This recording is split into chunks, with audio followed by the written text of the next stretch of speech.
and that's what I was talking about in terms of the patience. You know, sometimes you'll have the product, but you may not necessarily have it polished.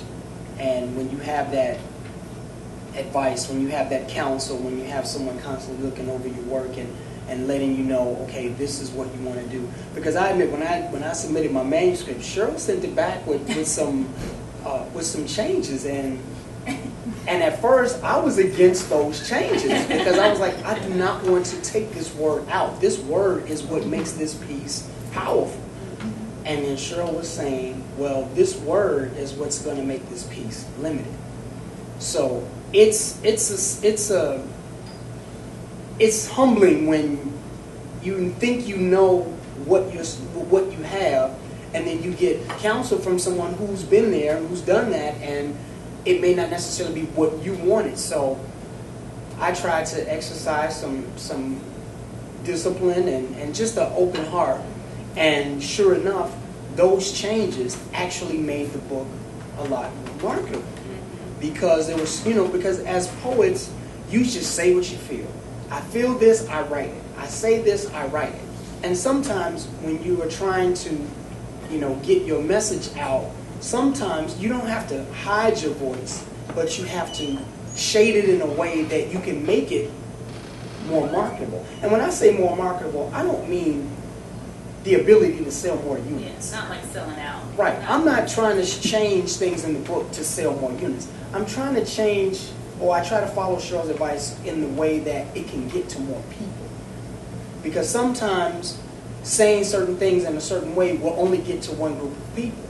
Where if you alter it in a certain way that still is true to your spirit and true to your art form, yet includes other people and other groups, then it can get into more hands. One of the things I am proud about the book is that the material in that book has been promoted and performed at everywhere from weddings, churches. I've performed poetry in church, coffee houses.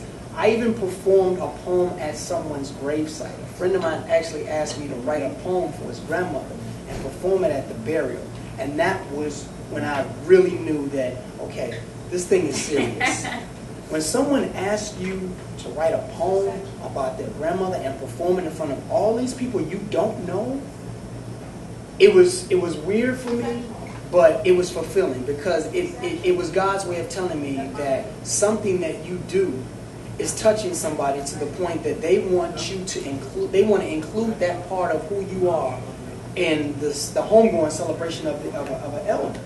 So I'm at the gravesite performing this poem for this lady, and I'm just...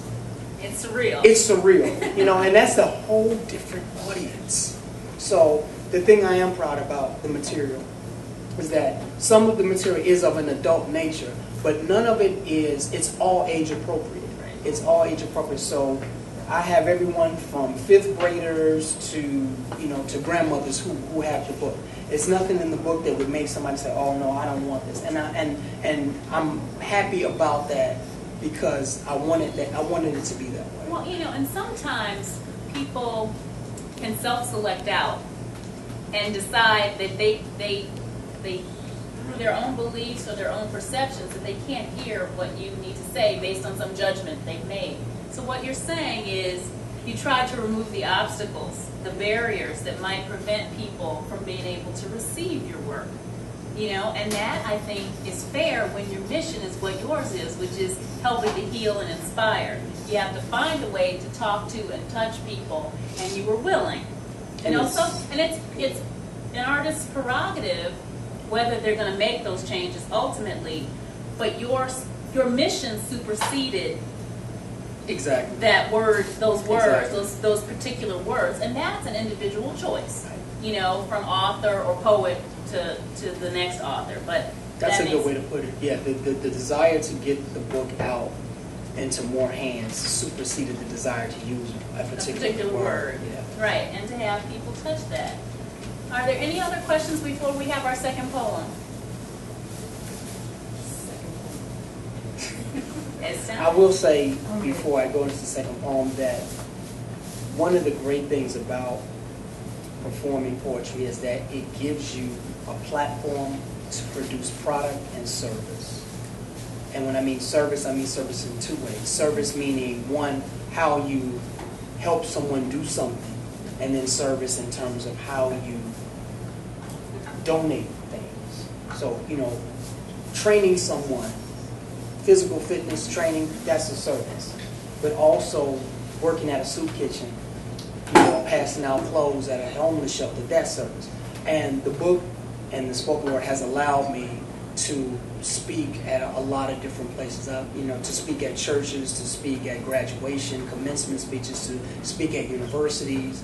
I actually opened up for Last Poets at Columbia College back in February, and that was a wonderful opportunity because the very men whose work that I've been reading as I wrote, I was given the opportunity to open up for them. So that was just an incredible experience to actually meet these brothers. And I passed my book on to them, and they actually sat there and read the book and went through it, and they pointed out certain things like you did and said, where did this come from? Mm-hmm. So when you have someone who you look up to, looking at your work saying, wow, this is something, where did you get that from? It just blew me away. And that is zesty living. That is what happens when you are fully and completely engaged in what it is that you feel called to do. And when you allow yourself to go to those places, and then these fabulous, you get the feedback. It comes back to you.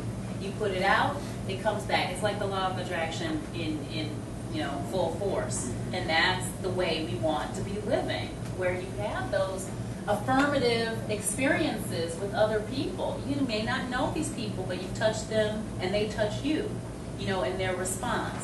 One thing I would like to say though is that it's not just me. A lot of what you hear and what you see is a culmination of contributions from a lot of people.